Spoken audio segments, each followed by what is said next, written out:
The counterintuitive way to have better relationships is to become harder to manipulate.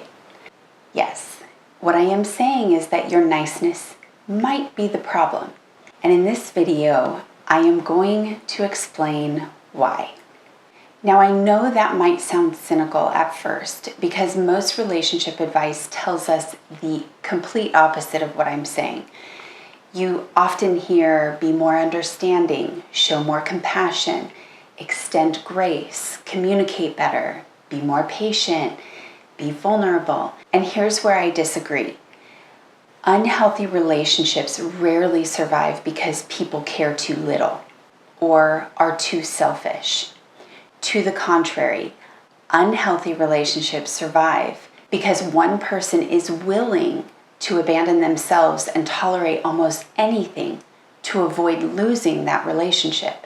People betray themselves by ignoring what they feel, rationalizing what they see, dismissing the intuition they feel, minimizing very obvious patterns, and slowly disconnecting from reality in an effort to preserve attachment.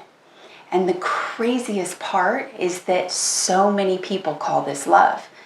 But often what we are calling love is actually fear. Fear of loneliness, rejection, of having to start over, or fear that if this particular relationship ends, nobody else is going to choose us. So instead of leaving dysfunctional relationships, we find a way to just tolerate them, to adapt to them. And once someone realizes that you are willing to abandon your own truth in order to keep that connection, you become incredibly easy to manipulate. And this pattern has nothing to do with weakness. It happens because attachment distorts our perception. One of the biggest problems I have with modern relationship advice is that so much of it is obsessed with explaining narcissists. So we talk about what narcissists do, how they think, how they manipulate, how to spot them.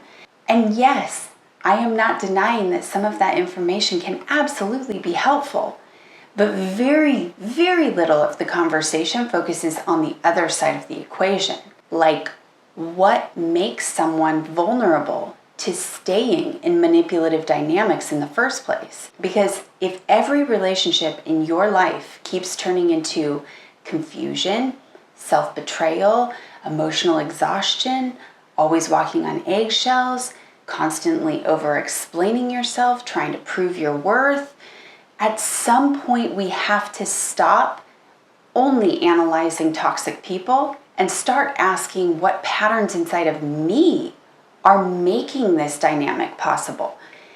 And I'm not saying that to cast blame on anyone. I'm saying it because awareness is what creates choice. One of the most important realizations I have ever had in my life was understanding that emotionally healthy people are actually very difficult to manipulate. And it's not because they're aggressive or because they lack empathy. And it's not because they never get hurt. It's actually because they can confidently say no. They can communicate their needs clearly, and they can advocate for themselves directly, calmly, and honestly, because they trust their discomfort, they pay attention to the patterns in their life, they stop abandoning their own truth in order to maintain attachment to other people. And that's really important to understand because dysfunctional people do not just look for niceness. They seek out negotiability. So they're going to look for people who ignore the discomfort they feel, who rationalize inconsistencies, who tolerate confusion, who fear that disconnection, and continuously give others the benefit of the doubt while betraying themselves in the process. And there's actually a lot of psychological research behind this. Cognitive dissonance theory, for example, explains how people rationalize contradictions in order to reduce emotional discomfort. So in other words, when someone's behavior conflicts with what we want to believe about them, we often change our interpretation instead of accepting the painful truth. And then we have attachment theory, which explains how our early relational experiences shape what feels emotionally familiar to us, even when those dynamics are unhealthy. And the most significant, intermittent reinforcement, helps us to understand why inconsistent relationships can become addictive, because unpredictable affection and emotional highs and lows actually create stronger attachment than consistent affection, which is one of the reasons why emotionally chaotic relationships can feel so difficult to leave. All of these have one thing in common in helping us explain how human beings gradually get to a point of normalizing dysfunction in order to preserve emotional attachment. And they all point toward the same reality, that we are incredibly capable of normalizing dysfunction when attachment feels emotionally important. We are a social species.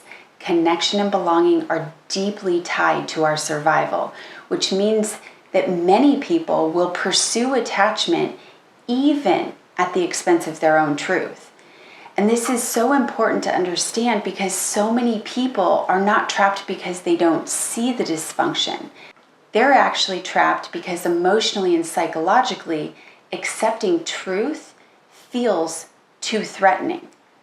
So in today's video, I want to break down why becoming harder to manipulate is actually one of the healthiest relationship skills you can develop. And just for clarity's sake, I am not advocating for people to become cold or avoidant or emotionally shut down. Healthy relationships require connection, truth, intimacy, and vulnerability. But if you constantly abandon yourself to keep people in your life, you may be maintaining attachment, but destroying trust in yourself in the process. And if that's something that you want to learn more about, I have a video on self-trust that I'll link in the description. So let's start with the obvious question.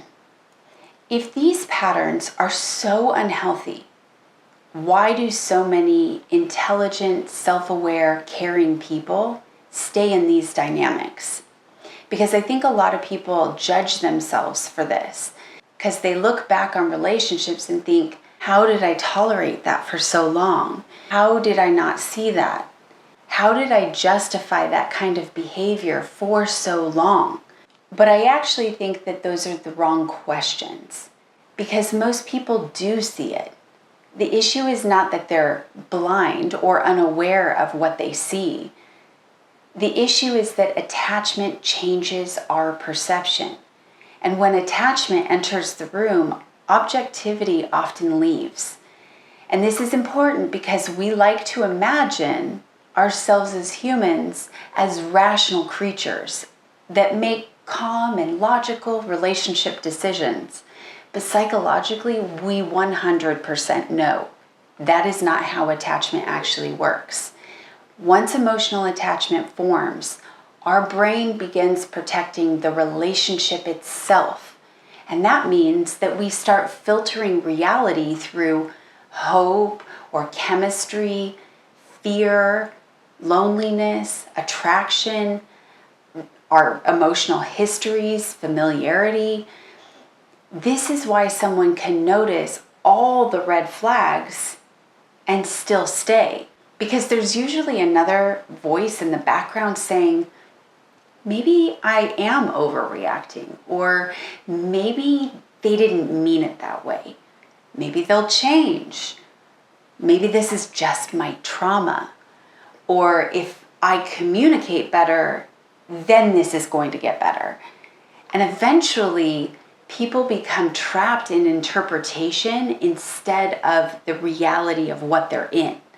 And honestly, I think social media has made this even worse for people because we're constantly taught to intellectualize dysfunction instead of responding to it.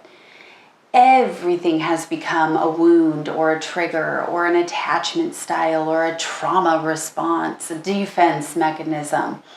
And while those things can absolutely be true, sometimes a person is simply showing you that they are emotionally unsafe, manipulative, inconsistent, self-centered, quite frankly, incapable of having healthy connection.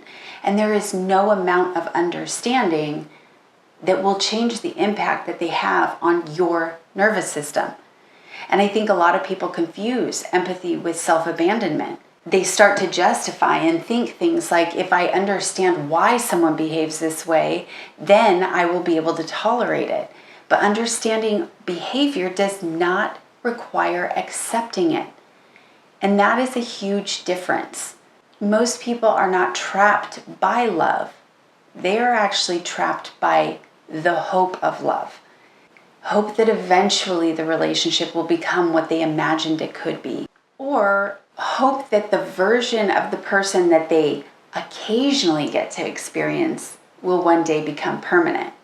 As we talked about earlier, intermittent reinforcement is so powerful psychologically. What it has taught us is that unpredictable affection actually creates stronger attachment than consistent affection, which is one reason emotionally chaotic relationships can become so addictive to people. Your nervous system becomes conditioned to chase relief. So instead of stepping back and asking, is this relationship actually healthy? Instead, they become emotionally fixated on those good moments and keep trying to find ways to get to that moment. This is the point in the conversation where I know some people are not going to like what I am about to say, but I think it needs to be said anyways. Manipulation does not survive only through manipulative people. It also survives through certain relational behaviors that we normalize in ourselves. Behaviors that often look healthy on the surface, but are actually rooted in fear. For example, over-explaining yourself, constantly trying to prove your intentions, needing excessive reassurance, struggling to say no, ignoring discomfort, giving endless chances, rationalizing inconsistencies, avoiding conflict, prioritizing being liked over being honest. And sometimes what we call kindness is actually fear of disconnection.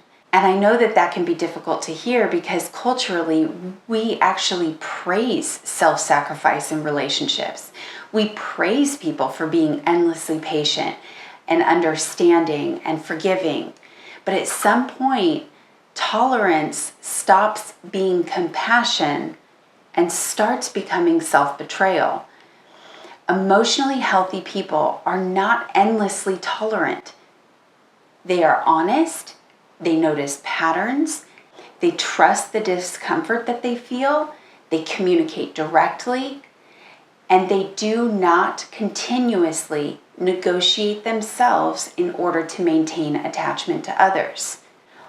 One of the biggest indicators that someone is vulnerable to manipulation is that they do not trust their own internal signals.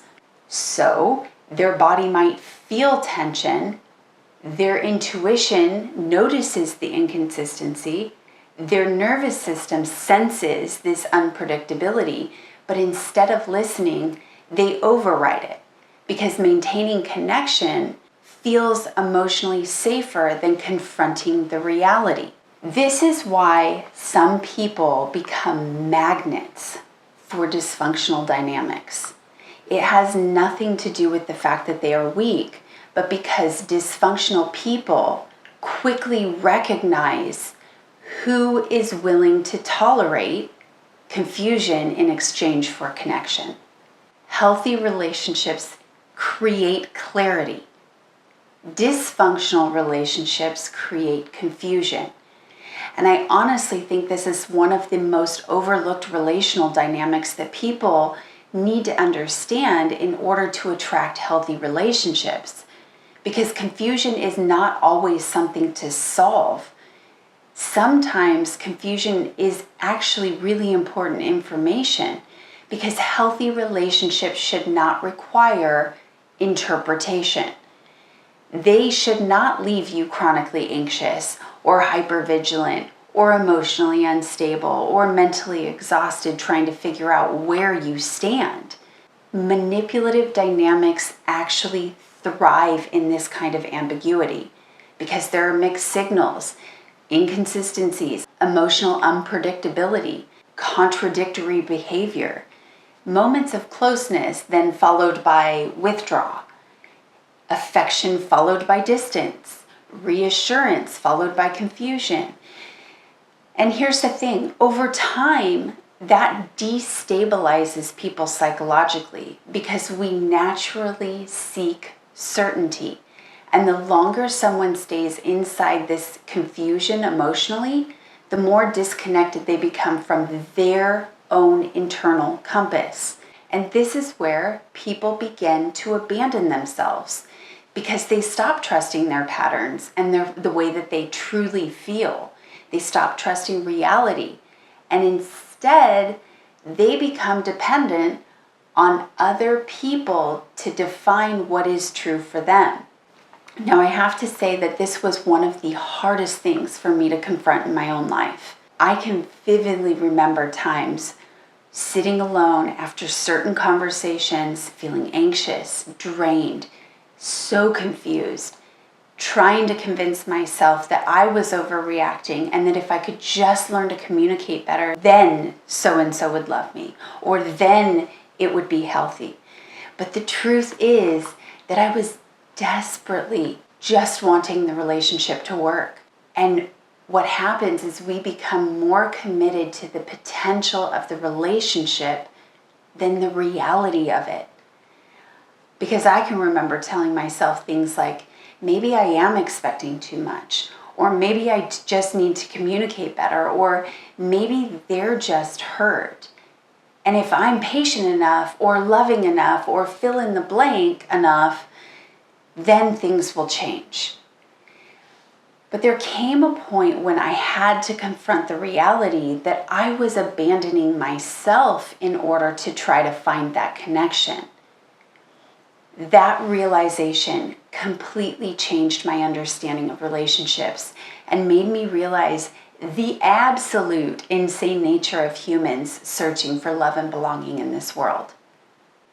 So let's talk about how emotionally healthy people unconsciously repel dysfunction so that you don't end up in this situation too. In a nutshell, emotionally healthy people are harder to manipulate because they are connected to themselves. They trust their own patterns, they pay attention to the inconsistencies they feel, they tolerate disappointment, they are in touch with reality, they say no clearly, they communicate directly, assertively, they allow people to misunderstand them, and they don't chase relationships that constantly require them to abandon themselves.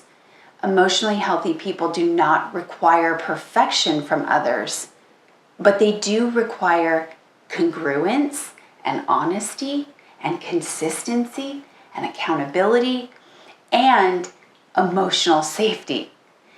And one of the biggest differences is that healthy people do not endlessly negotiate obvious truths. When behavior consistently creates confusion or anxiety or instability or self-betrayal, they actually are paying attention to that. And they don't override it in order to maintain that attachment. Ironically, this is exactly what repels manipulative dynamics, because manipulative people thrive where self-trust is weak. They thrive where people fear disconnection more than dysfunction. Now, as we close today, I need to reassure you that the goal is not to become less loving or emotionally unavailable or to distrust everyone in your life. The goal is to become so connected to yourself that attachment no longer requires self-abandonment. Because the healthiest relationships in your life will never require that of you. And the moment you stop negotiating your truth in order to preserve attachment, your entire relationship dynamics will begin to change.